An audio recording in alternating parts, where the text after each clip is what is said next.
Injira ajjeesu jaallata akka lubbuun hin jiraanne beekaa wallaalu saffeeta akka waataa kan hubanne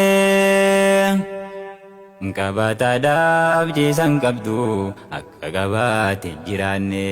beekamaadhaaf ibrabbashta akka namoonni hin jaallanne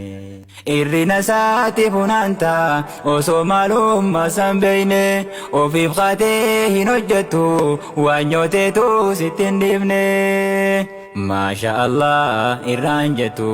dhukkuba kees hin hayyamne kheyri boruuf dhimman qabdu akhiraatee si yaachifne tanarra kaanne qabamne dhukkuba waalla sangabne tanarra kaanne qabamne dhukkuba waalla sangabne sadarkaaleen biraa qabnu keessa fiitiin madaalamne keessa kan koo na bareechi akkaan qiyyaama salbanne keessa kan koo na bareechi akkaan qiyyaama salbanne ofirra barbaanne dhabne nima rabbiin nu barjoome tola tokkicha nu boole namayyuu irratti morme